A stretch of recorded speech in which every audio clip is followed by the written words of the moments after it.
Shalom, horas bagi kita Bapak Ibu Saudara-saudari yang dikasihi oleh Tuhan Yesus Kristus dimanapun kita berada. Berjumpa lagi di jam Jepek Alai Maripol. Sebelum saya menyampaikan firman Tuhan, terlebih dahulu kita berdoa. Bapa dalam surga, kami bersyukur buat kasih karunia Tuhan yang menyertai kami. Kami mau mendengarkan firman Tuhan. Berfirmanlah Tuhan, kami telah siap mendengarkannya. Dalam nama Yesus Kristus kami berdoa kiranya kehendak-Mu yang terjadi. Amin. Bapak Ibu Saudara-saudari yang dikasihi oleh Tuhan Yesus Kristus, firman Tuhan yang ditetapkan untuk kita pada hari ini tertulis dalam Roma pasal yang ke-8 ayat yang ke-31. Demikian bunyi firman Tuhan. Sebab itu, apakah yang akan kita katakan tentang semuanya itu? Jika Allah di pihak kita, siapakah yang akan melawan kita? Demikian bunyi firman Tuhan. Bapak Ibu Saudara-saudari yang dikasihi oleh Tuhan Yesus Kristus, yang menjadi pertanyaan bagi kita saat ini adalah, apakah sekarang ini Allah berpihak kepada kita? Apakah Allah berpihak kepada kita? Allah berpihak kepada kita di dalam hidup kita. Kita harus yakini dalam hidup kita ini, sebagai orang percaya kepada Tuhan Yesus Kristus, sebagai orang yang diselamatkan oleh Tuhan, kita yakin di dalam hidup kita bahwa Allah itu di pihak kita. Maka oleh sebab itu, jika Allah di pihak kita, siapakah yang akan melawan kita? Tidak ada satupun yang dapat melawan kita jika Allah di pihak kita. Allah tetap berada di pihak kita dengan nyatanya bahwa Allah selalu mengasihi manusia itu. Melalui kematiannya di kayu salib, Dia telah memperbaiki hubungan antara manusia dengan Allah.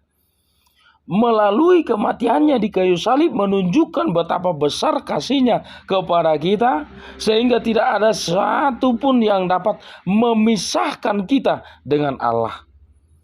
Di dalam Tuhan Yesus Kristus kita menerima kemenangan hidup yang kekal. Itulah bahwa Allah berpihak kepada kita manusia.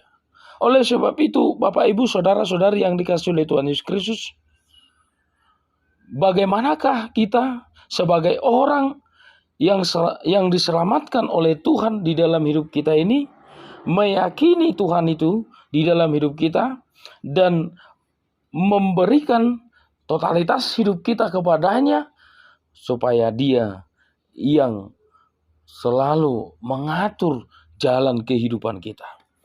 Dan kita taat kepada Dia dan kita melakukan kehendak-Nya.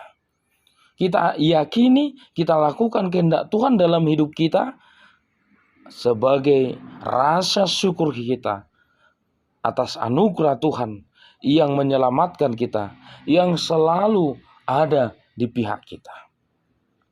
Bapak Ibu Saudara-saudari yang dikasihi oleh Tuhan Yesus Kristus, apakah Allah itu ada di pihak orang yang tidak benar?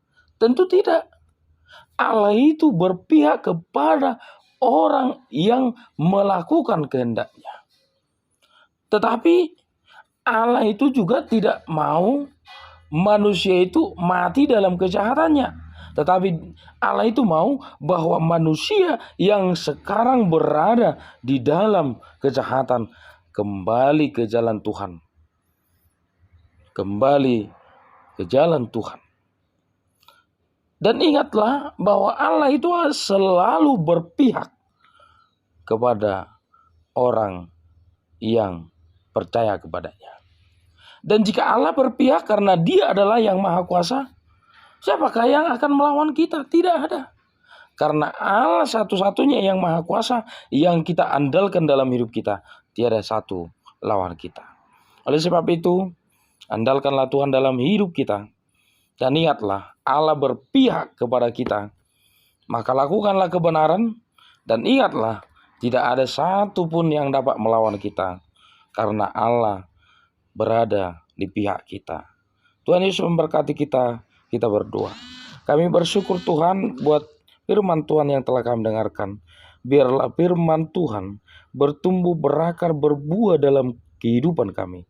Di dalam nama Yesus Kristus kami berdoa kiranya kehendak-Mu yang terjadi. Amin. Horas bagi kita semua.